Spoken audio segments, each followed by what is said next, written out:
Hey everybody, how you doing? Today is Friday. I had hoped to do a video of this kind sooner, but I started going through my book, and as you know, if you go to the bass playthroughs playlist on this channel, you'll see that I've uploaded like 32 songs, I think, and all in the last couple weeks. So I've been really doing a lot of those for you guys. You guys seem to really enjoy those, and the shorter videos. You like when I condense my message into a few minutes. So I'm going to try to do that. I'm going to try to do that now,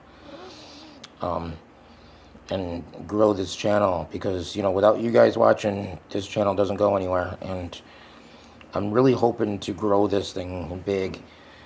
We're going to learn some different things together, and I'm going to get some more technology experience and studying, so that I can make more exciting videos as far as background and little things inside the videos to engage with. But today's message, what I want to just talk briefly about is, and I titled this, "Oh no, I've made a mistake!" Exclamation mark! Exclamation mark! Exclamation mark! And this is something every musician, whether you've been playing for a day, a year, 10 years, 30 years, 50 years. Lars Ulrich is notorious for always making mistakes on stage.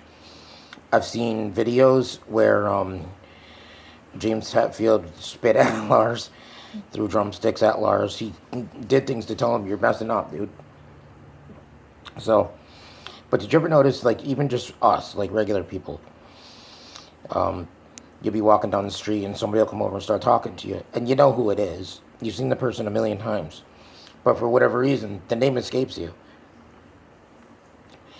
That's what we're talking about here. Is one of those things. It's a mistake. You make a mistake. Life is full of mistakes. Every day you'll make a mistake. People that invented the eraser on the end of a pencil, whiteout, liquid paper, the delete button, the backspace button on the computer. All these things are because we make mistakes. It's not if we make a mistake, it's when we make a mistake. So you're on stage and you're playing, and all of a sudden, you're supposed to play, say, a G chord, but for whatever reason, you do an E chord. Okay, now you've done it, and we're going to talk about the 5 R's. Okay, and we can just jump into that now. The first R is, okay, realization. Now you've realized, okay, I was supposed to hit the G, but I hit the E. Okay, inside panic hits. Everybody heard it. Everybody in the whole room heard that. And you just know that they think awful things about you now. You've done it. You've messed up the whole thing. But that's not really true. A lot of times people don't even realize what happened. So in your mind, it's a big deal because you know.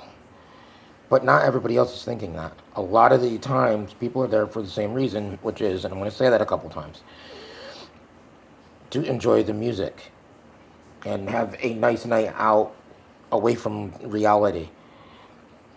Okay? So now you've realized that you made the mistake. Number 2 is going to be, you realize you made the mistake, you recognize what you did, and now it's time to react.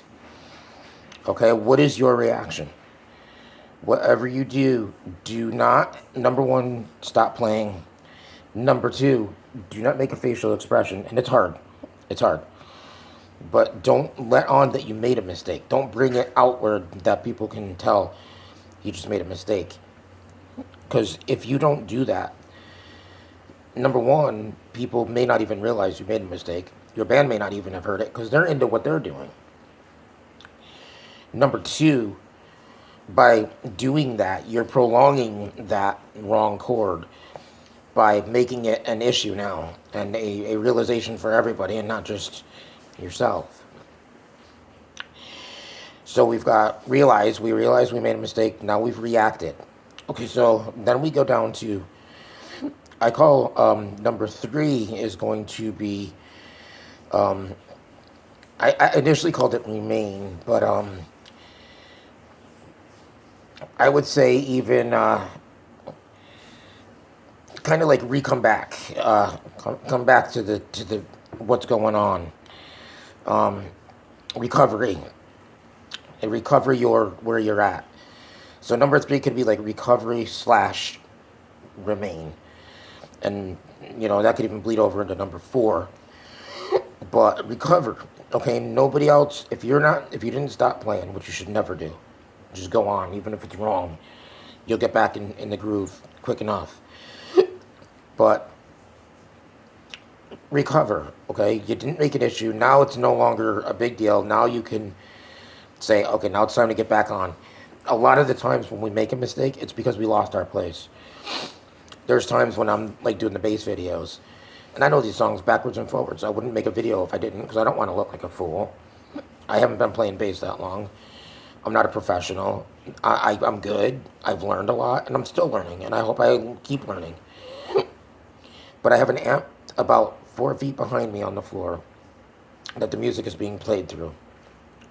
I got my bass in front of me with my amp that I'm playing, and the phone is off to the side. Well, sometimes I lose the place because I can't hear exactly where they're at behind me. So I'll play the notes quieter just to hear for a minute, and then I get right back. It's okay to make a mistake.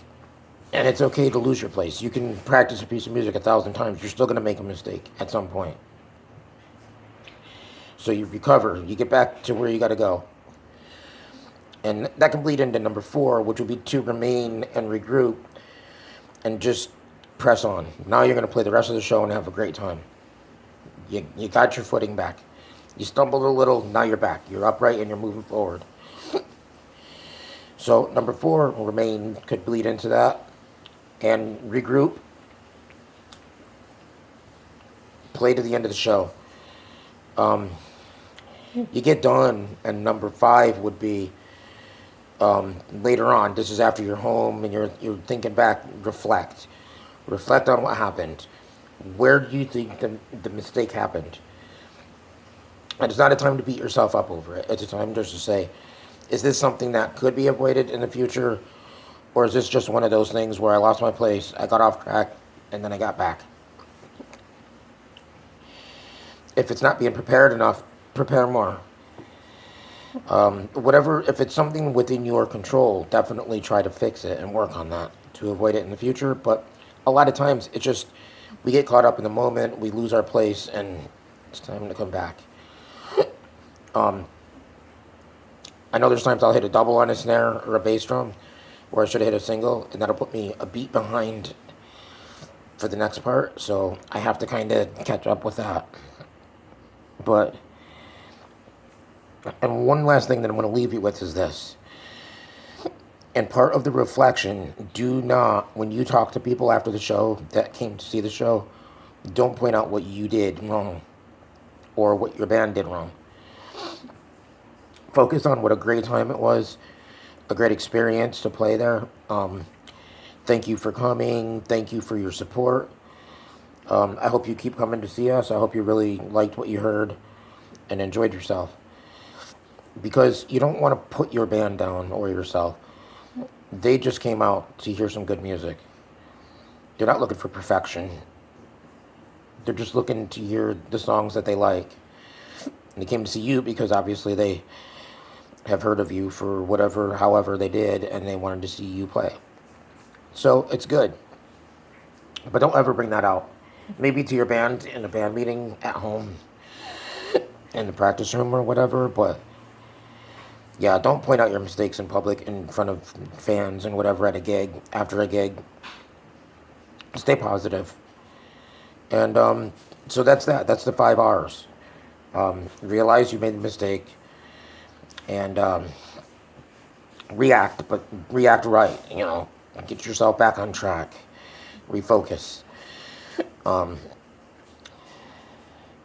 and then you just keep going. You keep going. You keep going. Um, recover, remain, and then reflect. So that's the 5 R's for making a mistake. It's okay to make a mistake. It's not the end of the world. It's nothing to get upset over or anything anxious. People are not looking to throw tomatoes at you or rotten eggs. It's all good. It's perfectly okay to make a mistake. You're going to make a mistake. Press on. And whatever you do, don't stop playing. Don't stop. Just keep going and you'll get right back in. So that's that. I hope you guys got something from that. If there's anything else from your experience that you think could help, throw it in the comments. Where do you find is the hardest part for you of those 5 R's? And what would you say to another musician who may be just starting out that maybe I didn't cover in this video? Let me know. Let me know what topics you guys are interested in too. And I look forward to coming back in a couple days and talking to you. And we'll end it here for today. Thank you for watching. If you haven't yet, please subscribe. Click subscribe. I've got videos coming out every day lately. I don't know if I'm going to be able to keep that up for a long time, but I got videos coming up every day. So you want to be on top of all that. I've got bass covers, bass playthroughs of all different styles. So I'm trying to show that I can play different things. Punk rock and 80s metal and new wave are my favorite. But I can do a little bit of everything. So if you got questions, comments, if you want to add anything to this or anything, just I'll interact with you, right? Like the videos that you really like and share them so you can help me grow my audience. I'm hoping to grow this channel really big. All right, so we'll be back, and next time we'll talk about fatigue. God bless you guys. Thanks for watching.